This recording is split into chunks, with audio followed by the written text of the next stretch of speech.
New York, 2014, et le théâtre St. James sur Broadway bouillonne d'une énergie créatrice tendue alors que se préparent les dernières répétitions de What We Talk About, When We Talk About Love, l'adaptation théâtrale ambitieuse de Raymond Carver mise en scène par Regan Thompson, un acteur hollywoodien vieillissant qui tente désespérément de redéfinir sa carrière artistique après avoir incarné pendant des décennies Birdman. Un super-héros de films commerciaux qui lui a apporté la célébrité mais l'a également enfermé dans un carcan créatif étouffant.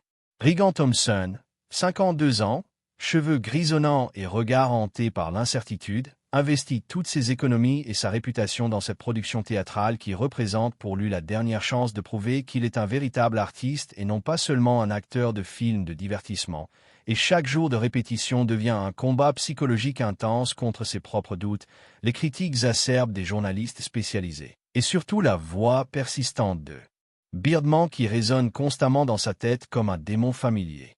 Cette voix de Birdman, grave et sarcastique, le suit partout dans les couloirs poussiéreux du théâtre, lui rappelant constamment son passé glorieux de star internationale et se moquant de ses ambitions artistiques actuelles.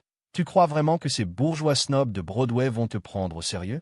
Tu es Birdman, Regan, pas Tennessee Williams. Et cette présence mentale obsédante transforme chaque moment de création en une lutte entre son ego d'ancienne vedette et son aspiration à la respectabilité intellectuelle.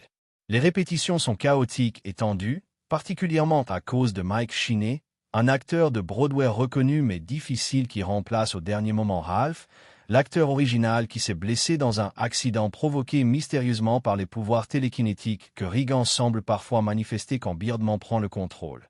Et Mike, interprété avec une intensité dévorante et une arrogance intellectuelle, défie constamment l'autorité de Regan tout en excellant dans son rôle d'une manière qui fait pâlir les autres acteurs. Tu sais quel est ton problème, Regan? Dit Mike lors d'une répétition particulièrement tendue, tu joues encore Birdman même quand tu essaies de jouer Carver. Tu ne sais pas qui tu es sans ce costume ridicule, et ces mots cruels mais perspicaces touchent au cœur de l'insécurité existentielle de Regan, qui réalise que même en tentant de s'échapper de son personnage iconique, il reste hanté par son ombre omniprésente. Sam, la fille de Regan, 23 ans, fraîchement sortie de désintoxication et travaillant comme assistante de production, observe les répétitions avec le regard désabusé d'une jeune femme qui a grandi dans l'ombre d'un père obsédé par sa carrière, et elle devient le miroir impitoyable qui reflète les contradictions de Regan. Papa, tu veux tellement être pertinent que tu en deviens pathétique. Tu ne vois pas que tout le monde s'en fout de tes films de super-héros? Mais toi tu n'arrives pas à passer à autre chose. L'anxiété de Regan se manifeste par des épisodes de plus en plus fréquents où il semble exercer des pouvoirs surnaturels, faire voler des objets, déplacer des meubles par la pensée, léviter dans sa loge. Mais ces manifestations restent ambiguës car elles pourraient être des hallucinations liées au stress ou des coïncidences que son esprit dérangé interprète comme des preuves de ses capacités extraordinaires héritées de son personnage de Birdman. Sylvia, son ex-épouse, apparaît sporadiquement dans sa vie comme un fantôme de stabilité perdue, lui rappelant l'homme qu'il était avant que la célébrité et l'obsession artistique ne détruisent leur mariage, et lors de leur conversation tendue mais empreinte de nostalgie, elle dit « Regan, je t'aimais quand tu étais juste un acteur qui aimait jouer, pas cette créature torturée qui cherche la validation de personnes qui ne te connaissent même pas. » La pression monte exponentiellement à l'approche de la première officielle, car Tabitha Dickinson, la critique théâtrale influente du New York Times, a menacé publiquement de détruire la production dans sa critique, non pas en se basant sur la qualité du spectacle qu'elle n'a pas encore vu, mais simplement parce qu'elle méprise l'intrusion d'Hollywood dans le monde sacré de Broadway. Et cette épée de Damoclès critique transforme chaque répétition en une question de survie artistique. Tu veux savoir ce que je pense de ton petit projet Vanité? Dit Tabitha à Regan lors d'une rencontre fortuite dans un bar. Je vais t'anéantir. Pas parce que tu es mauvais, mais parce que tu représentes tout ce qui ne va pas avec le théâtre contemporain. Des vedettes déchues qui achètent leur chemin vers la respectabilité au lieu de la mériter, et cette déclaration de guerre transforme la première en un combat pour la survie artistique de Regan. Jake, l'agent et meilleur ami de Regan, navigue entre le soutien loyal et la panique financière, car toute cette production repose sur l'argent personnel de Regan et pourrait le ruiner complètement en cas d'échec, et il devient de plus en plus nerveux en voyant les excentricités croissantes de son client. Regan, mon vieux, je t'aime comme un frère. Mais si cette pièce foire, tu vas perdre ta maison, tes économies et probablement ta santé mentale. La situation atteint son point culminant lors de la dernière répétition générale, Quand Mike provoque délibérément Regan en improvisant un dialogue qui expose crûment l'inauthenticité de leur performance, forçant Regan à confronter la vérité que tous ses efforts pour créer de l'art véritable pourraient n'être qu'une autre forme de performance superficielle. Et cette révélation le pousse au bord de l'effondrement psychologique total. C'est dans ce contexte de tension artistique extrême, d'insécurité existentielle profonde, et de pression créatrice écrasante que va se produire le point de rupture qui déterminera non seulement le destin de la pièce, mais aussi l'identité même de Regan Thompson en tant qu'homme et artiste. Et si la voix de Birdman devenait réelle et apparaissait physiquement sur scène aux côtés de Regan?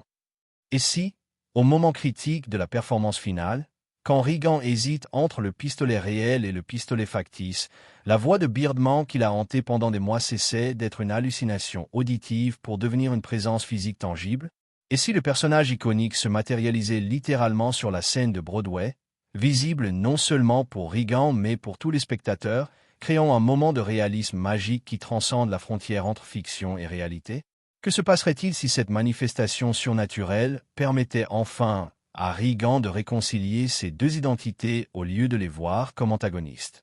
La soirée de première officielle commence de façon conventionnelle, avec un public composé de critiques influents, de donateurs du théâtre et de curieux venus voir le spectacle de l'ancien Birdman. Et dans les coulisses, Regan fait les 100 pas dans sa loge, fixant alternativement le pistolet factice et le pistolet réel qu'il a secrètement apporté, tandis que la voix familière de Birdman résonne plus forte que jamais dans sa tête. Alors, Regan, c'est le moment de vérité, vas-tu enfin accepter qui tu es vraiment? Ferme-la, murmure Regan à voix haute. Ce soir, je prouve que je suis plus que toi, que je suis un vrai artiste. Mais la voix ricane avec une cruauté familière, tu es pathétique. Mon vieux, tu crois que jouer du Carvé va effacer 20 ans de films de super-héros? Moi, nous sommes indissociables, et sans moi, tu n'es rien qu'un acteur raté de 52 ans qui se raconte des histoires. Les premiers actes se déroulent normalement, avec des performances solides mais pas extraordinaires, et Mike Sheeney domine la scène avec son intensité naturelle tandis que Regan lutte pour trouver l'authenticité émotionnelle que requiert le rôle.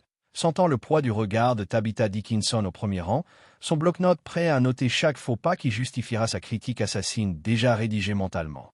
Arrive le moment crucial du dernier acte, la scène où le personnage de Regan doit se suicider, et il se dirige vers la coulisse pour prendre le pistolet, hésitant entre l'accessoire théâtral et l'arme réelle, quand soudain la voix de Birdman ne résonne plus seulement dans sa tête mais semble provenir d'un point physique spécifique derrière lui.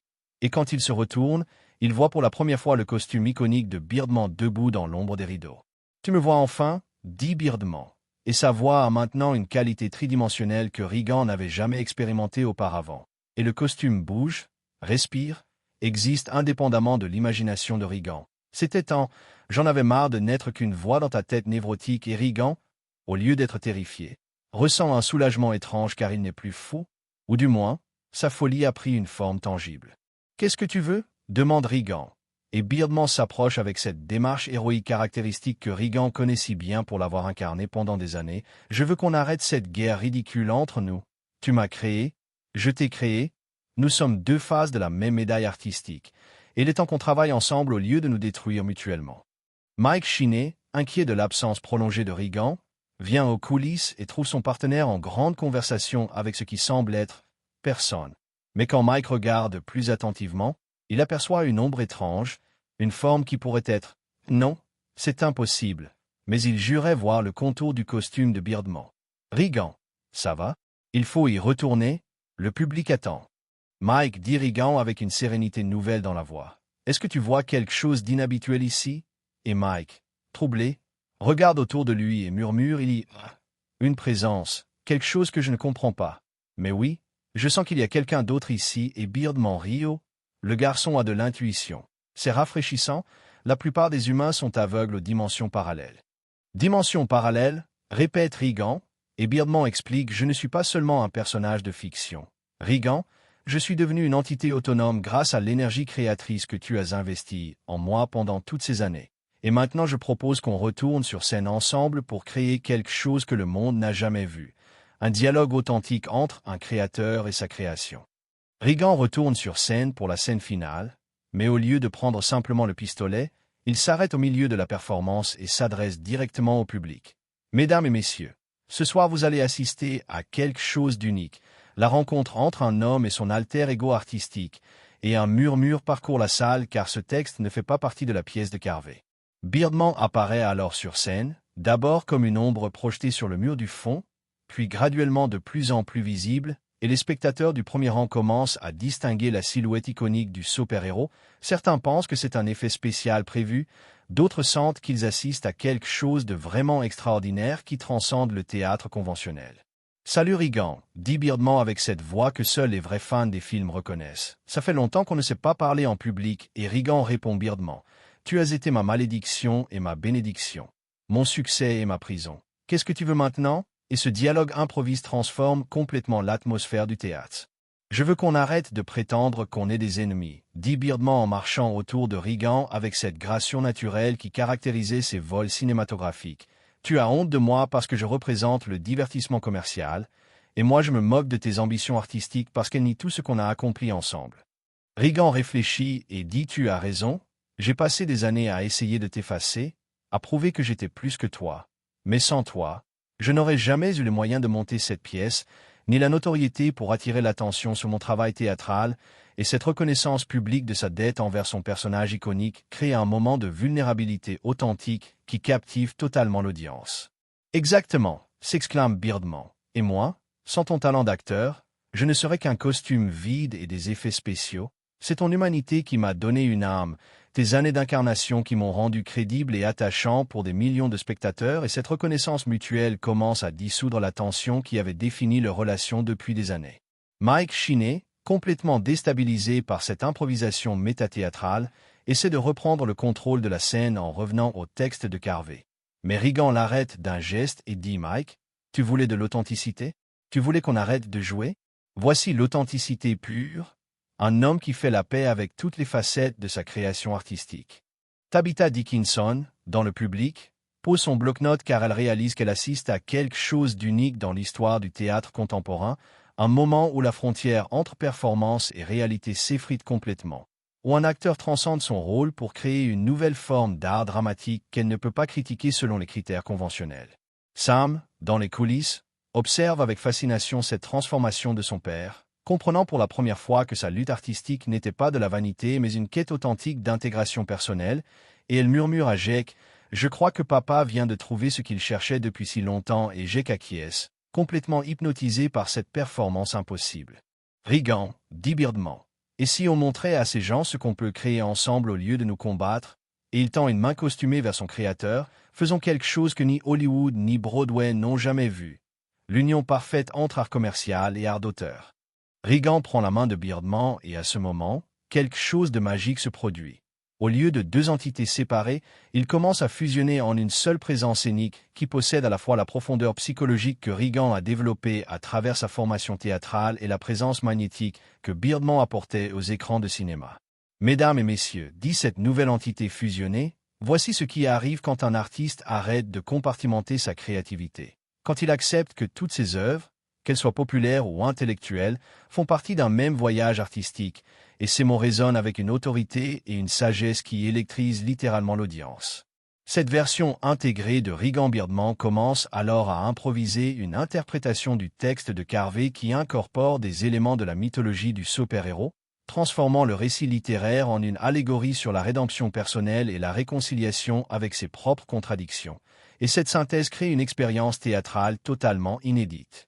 L'amour, dit le personnage fusionné en s'adressant directement à l'audience, c'est accepter toutes les versions de nous-mêmes, même celles qui nous embarrassent, même celles que nous voudrions oublier, parce que chaque incarnation artistique fait partie de notre vérité humaine, et ces mots transforment la pièce de Carvey en une méditation autobiographique universelle.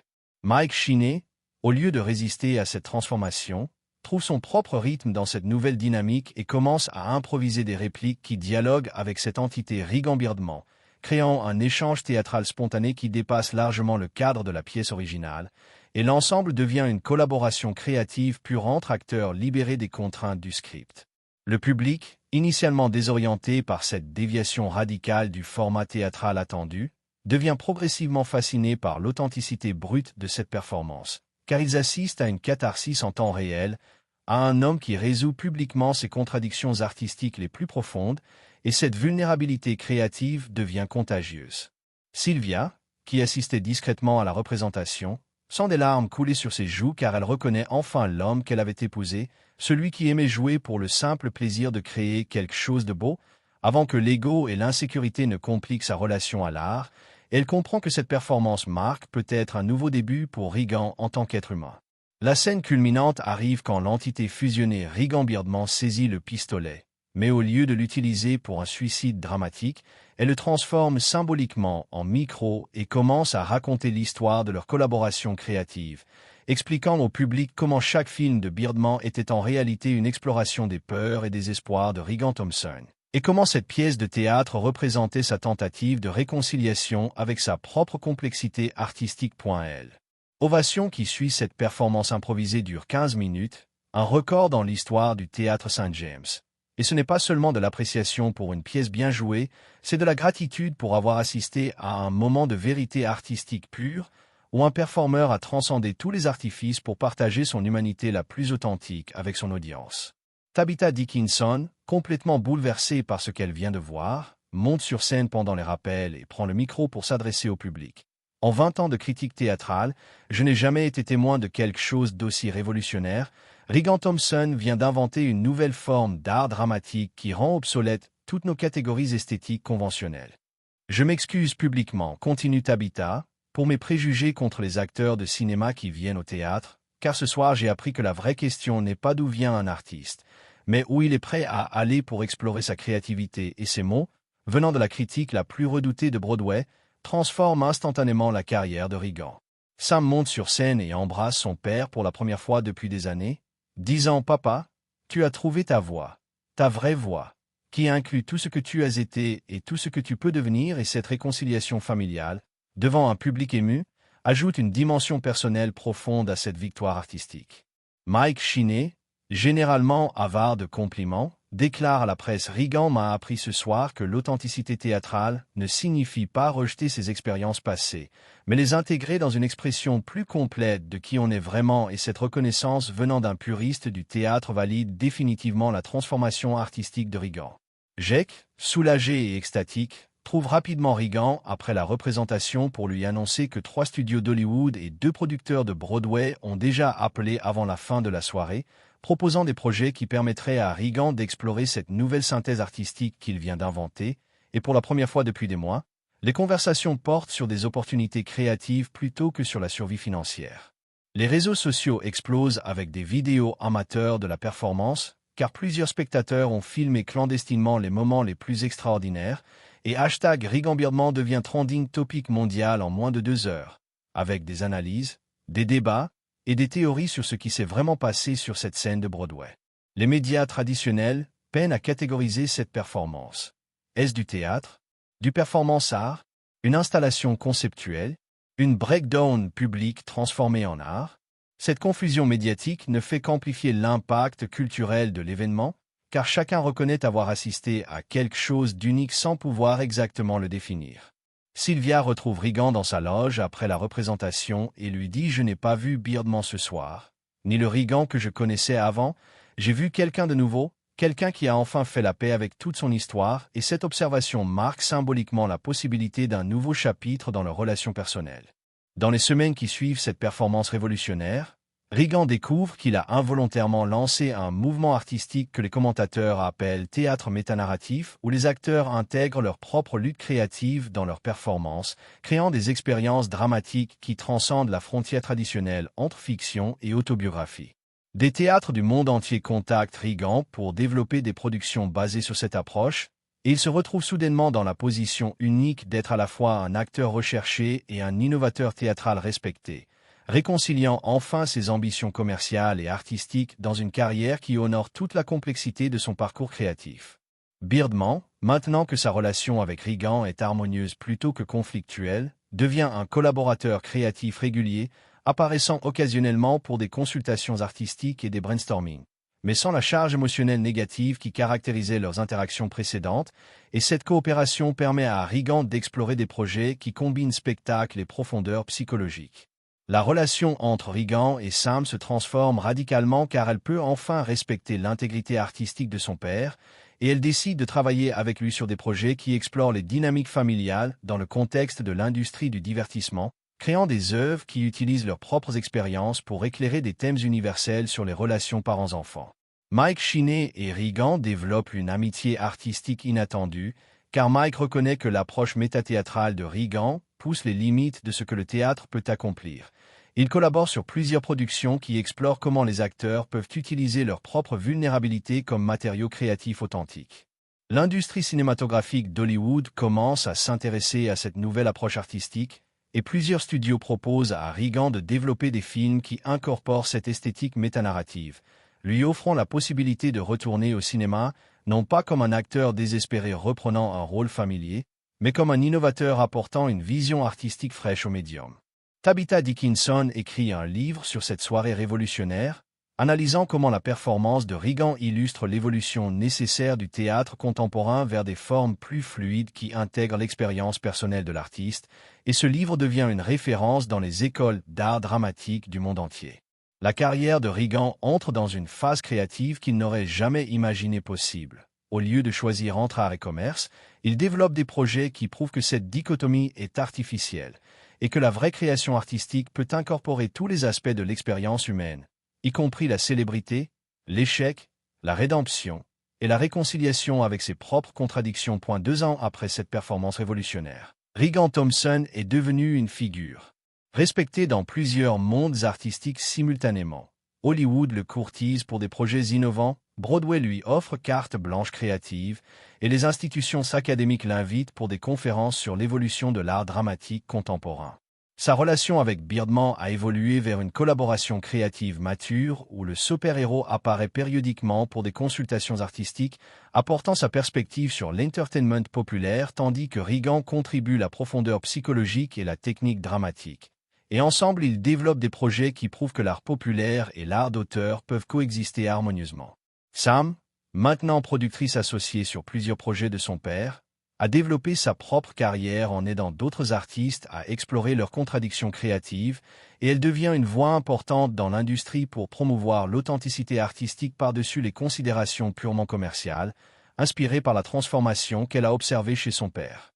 Mike Sheeney et Regan co-dirigent maintenant une compagnie théâtrale expérimentale qui se spécialise dans les productions métanarratives, où chaque acteur est encouragé à incorporer ses propres luttes personnelles dans sa performance, créant des spectacles d'une intensité émotionnelle rare qui attirent des audiences internationales venues expérimenter cette nouvelle forme d'art dramatique. Sylvia et Regan ont recommencé à se fréquenter, non pas pour reconstruire leur ancien mariage, mais pour explorer qui ils sont devenus après toutes ces années de croissance séparée et leur nouvelle relation, basée sur la maturité artistique et émotionnelle plutôt que sur la passion juvénile, devient un modèle de réconciliation mature entre anciens partenaires. L'influence de cette performance s'étend au-delà du théâtre. Des musiciens commencent à intégrer leurs propres doutes créatifs dans leurs concerts, des écrivains explorent la métafiction de manière plus personnelle, et des artistes visuels créent des installations qui examinent leur propre processus créatif, montrant comment un moment de vulnérabilité authentique peut catalyser tout un mouvement artistique. Regan reçoit plusieurs distinctions prestigieuses, non pas pour une performance particulière, mais pour sa contribution à l'évolution de l'art dramatique, et lors de ses discours d'acceptation, il remercie toujours Birdman, reconnaissant publiquement que sa créativité la plus authentique émerge de l'acceptation de toutes ses facettes artistiques, même celles qu'il avait initialement considérées comme des compromis. La carrière de Regan prouve qu'un artiste peut se réinventer complètement sans renier son passé, et que la maturité créative consiste à intégrer toutes ces expériences dans une expression artistique plus riche et plus complexe, inspirant une génération d'artistes à explorer leurs propres contradictions créatives au lieu de les cacher ou de les résoudre artificiellement.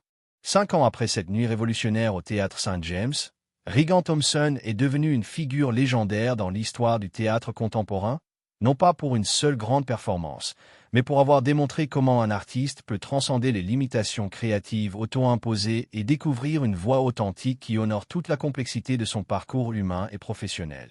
L'approche métathéâtrale qu'il a développée avec Birdman est maintenant enseignée dans les conservatoires du monde entier comme exemple de comment l'art peut évoluer quand les créateurs arrêtent de compartimenter leurs expériences et commencent à les intégrer dans des expressions artistiques plus complètes et plus honnêtes sur la condition humaine contemporaine.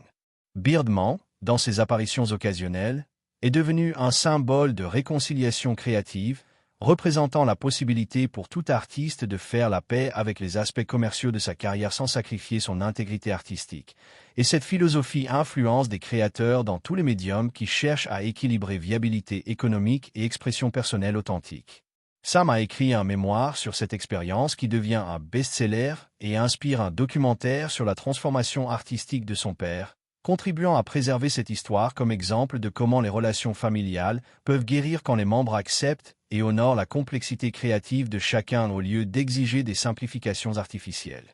Le Théâtre St. James a installé une plaque commémorative marquant cette soirée historique, et chaque année, le anniversaire de cette performance, la maison organise un festival dédié aux arts métanarratifs où des artistes de toutes disciplines viennent explorer leurs propres contradictions créatives devant des audiences venues chercher des expériences artistiques authentiques.